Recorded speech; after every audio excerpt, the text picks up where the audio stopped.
Welcome back, everybody, to IGN Live from Comic-Con, brought to you by The Evil Within and Lucy. Remember, you can be part of the show. If you have questions for our guests, you can ask them on the IGN Facebook page. Just use hashtag IGN Live. We're now talking Bates Motel with Vera Farmiga. I'm sorry? No, continue, please. We are talking Bates Motel with Vera Farmiga, Freddie Highmore, Kerry, Ehrin. Ladies and gentlemen, welcome to the show. Thank you. Evil Within, a little appropriate for us, right? This particular segment. Let's dig in, you guys. So I just want to give a quick warning, as I do when we're talking about series that are currently on the air, which is that we're going to spoil stuff that has happened. If you are not caught up, you should go get caught up with Bates Motel so that you can come back here and enjoy this conversation. So let's talk about, you ended on a really big note, one that we didn't know if we were going to see for a while in the final episode of last season. So Kerry, can you talk a little bit about going there? And then for you guys, what was it like to sort of play that moment? Do you mean the moment in the woods?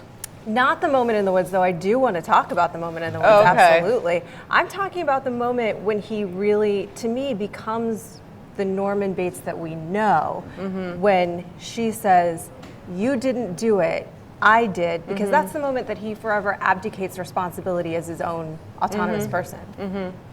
Yeah, I mean that was a really fun area to explore because it's been bubbling under the surface for so long. And one of the things about this show that is so enjoyable to create is that it's such rich terrain, and when you actually get to play out things finally, it's really exciting.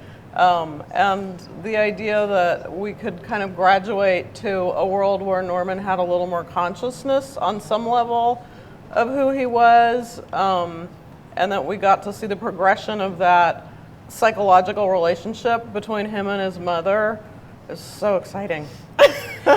Can you talk about what that was like? I mean, you were there, Vera, but you were there in fantasy form, in his fantasy. Is there a way that you sort of distinguish those two moments when you're in Norman's imagination and when you're actually Norma? I certainly think there's starting to be a difference between those two characterizations. The Norma,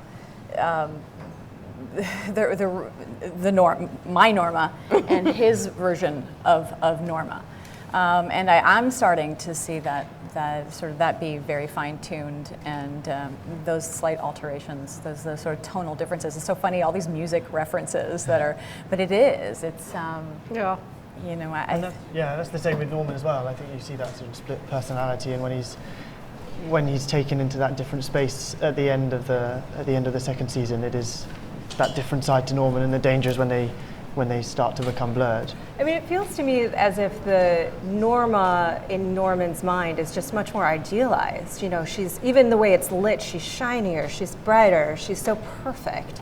And then you've got this very gritty, grounded, real, awesomely human character. So it's interesting to see those differences, but I don't know if that's just my perception as a viewer, or if that's sort of working. No, I think that's part of the design of the show. I think what is inside Norman's head will become increasingly important to the storytelling. Who that character of Norma is inside his head becomes very central. And it's very, very interesting. Well, let's talk about the moment in the woods, since you brought it up. It's such a great scene. But also, it felt to me like Norman understood something about himself in that moment that Norma's just not willing to accept, that he's a monster and maybe he should be eradicated. So can you talk about playing that moment for yourself? Yeah, I guess there's this sort of constant debate with Norman as to whether he's a good person or a bad person, sort of put it simply. And I think that proves that with recognition of the fact that he can do bad things, the sort of going so far as to say, I'll take myself out of this world and for the better good of others is the kind of ultimate kind of selfless nobility decision, I think, from Norman's point of view. Yeah.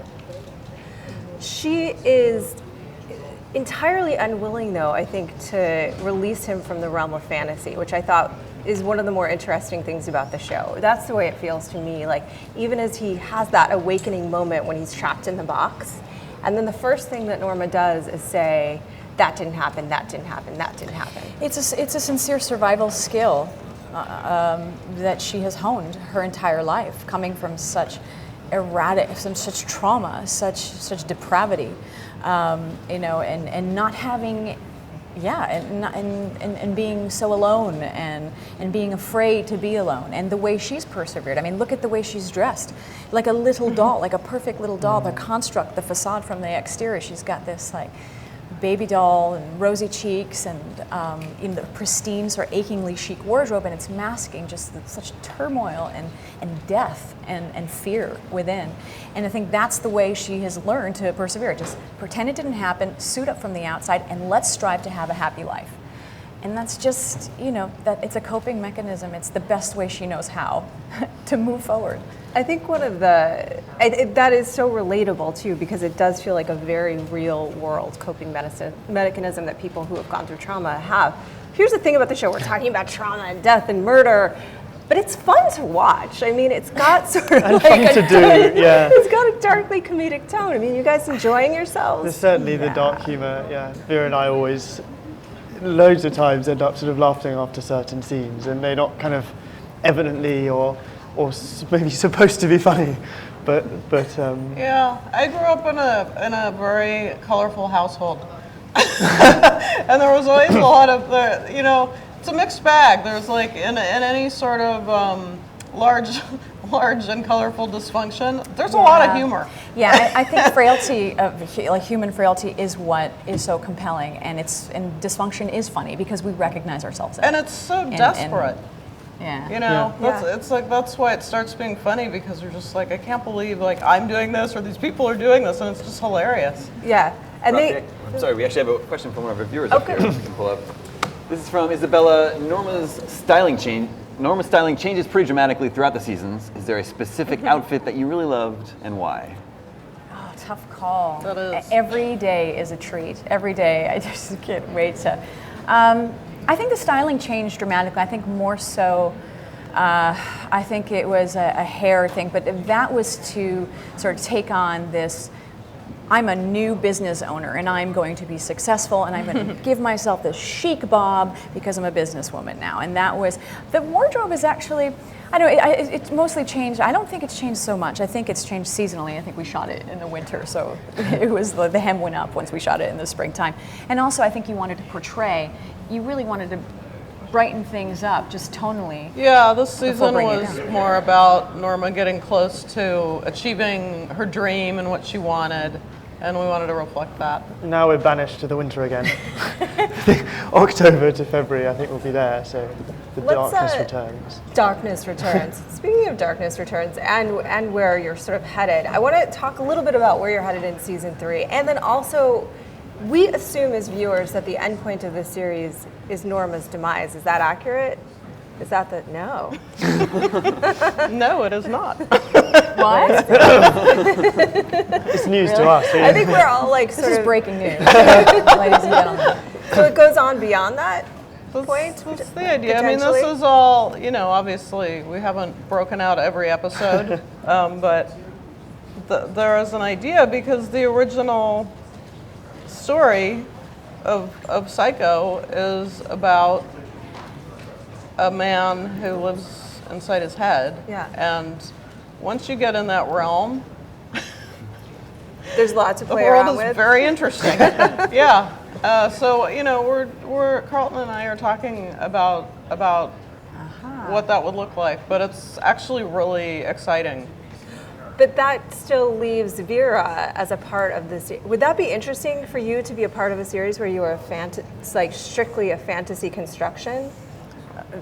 A specter? Yeah. Like in the original? Yeah. Yeah, yeah, I'm sure. It depends on the writing. And I don't think it would be that. I think it would be a much deeper, richer version, because I mean the interesting thing is if someone is crazy and is hallucinating, what is happening in their head is of great interest if you're inside their head.